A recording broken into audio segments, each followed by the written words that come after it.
Who is Jesus, and what does it mean to follow him? This past Sunday, we had the opportunity to celebrate the Lord's Supper together. And if you were with us in person or online, you heard Pastor John speak about a tendency that we have.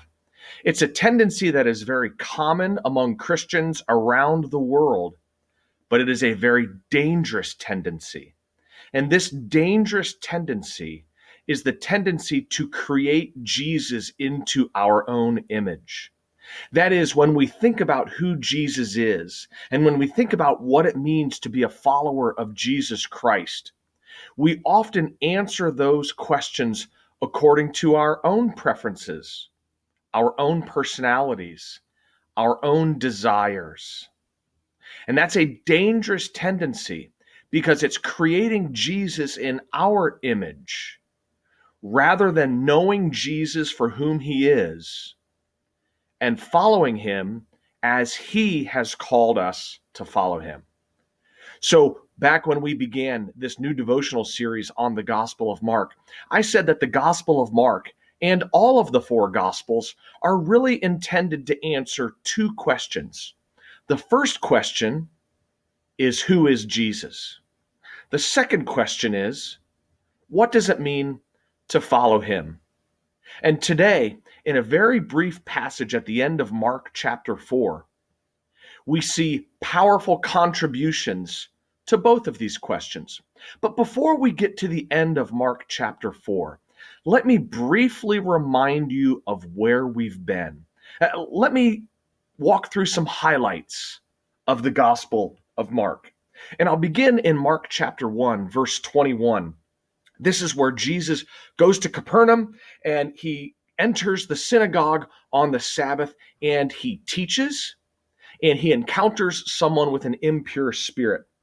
And as he's teaching, verse 22, the people were amazed at his teaching, Mark records, because he taught them as one who had authority. Those who heard Jesus teach realized that he taught with great authority and great wisdom. Then he encounters the man with the impure spirit, and Jesus encounters him and says, "Be quiet, come out of him." And the impure spirit leaves him. Then, verse 27, the people were all so amazed, they asked each other, "What is this? A new teaching and with authority." Here in the synagogue, Jesus is revealed as not only one who teaches with authority, but one who has authority over impure spirits. If we move on to chapter 2, the beginning of the chapter 2 is a familiar story of the paralytic. And this paralytic who has three friends who help them climb this roof and dig through the roof and lower him before Jesus. And Jesus not only heals the man, but forgives his sins. And in chapter 2, verse 10, Jesus says, "I want you to know that the Son of Man has authority on earth to forgive sins." Again, we hear this word authority. Jesus has authority in his teaching. Jesus has authority over impure spirits. And here Jesus is revealed as one who has authority over sin, authority to forgive sin. As we move to the end of Mark chapter 2 and the beginning of Mark chapter 3, we come across a couple of Sabbath controversies where Jesus and his disciples are doing something on the Sabbath that the religious leaders do not appreciate. And Jesus in Mark chapter 2, verse 28, describes his relationship to the Sabbath.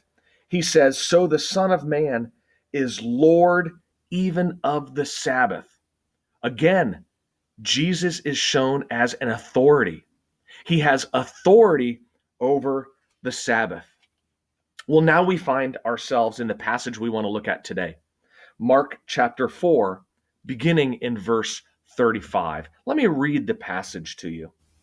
That day, when evening came, Jesus said to his disciples, "Let's go over to the other side." Leaving the crowd behind, they took him along, just as he was in the boat.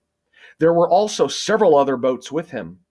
A furious squall came up, and the waves broke over the boat so that it was nearly swamped. Jesus was in the stern, sleeping on a cushion. The disciples woke him and said to him, "Teacher, don't you care if we drown?" Jesus got up, rebuked the wind, and said to the waves, "Quiet, be still." Then the wind died down and it was completely calm. He said to his disciples, "Why are you so afraid? Do you still have no faith?" They were terrified and asked each other, "Who is this? Even the wind and the waves obey him." It's a fascinating little story, and it's a story that is often used to answer the question, what does it mean to follow Jesus? And there are elements of that in this story, but those elements are secondary. They're secondary to the first question that the gospel seeks to answer. Who is Jesus? After all, that's how this story ends. It ends with the disciples being terrified and asking one another, "Who is this? Who is Jesus?" And they make an observation. This Jesus is the one who has authority over the wind and the waves.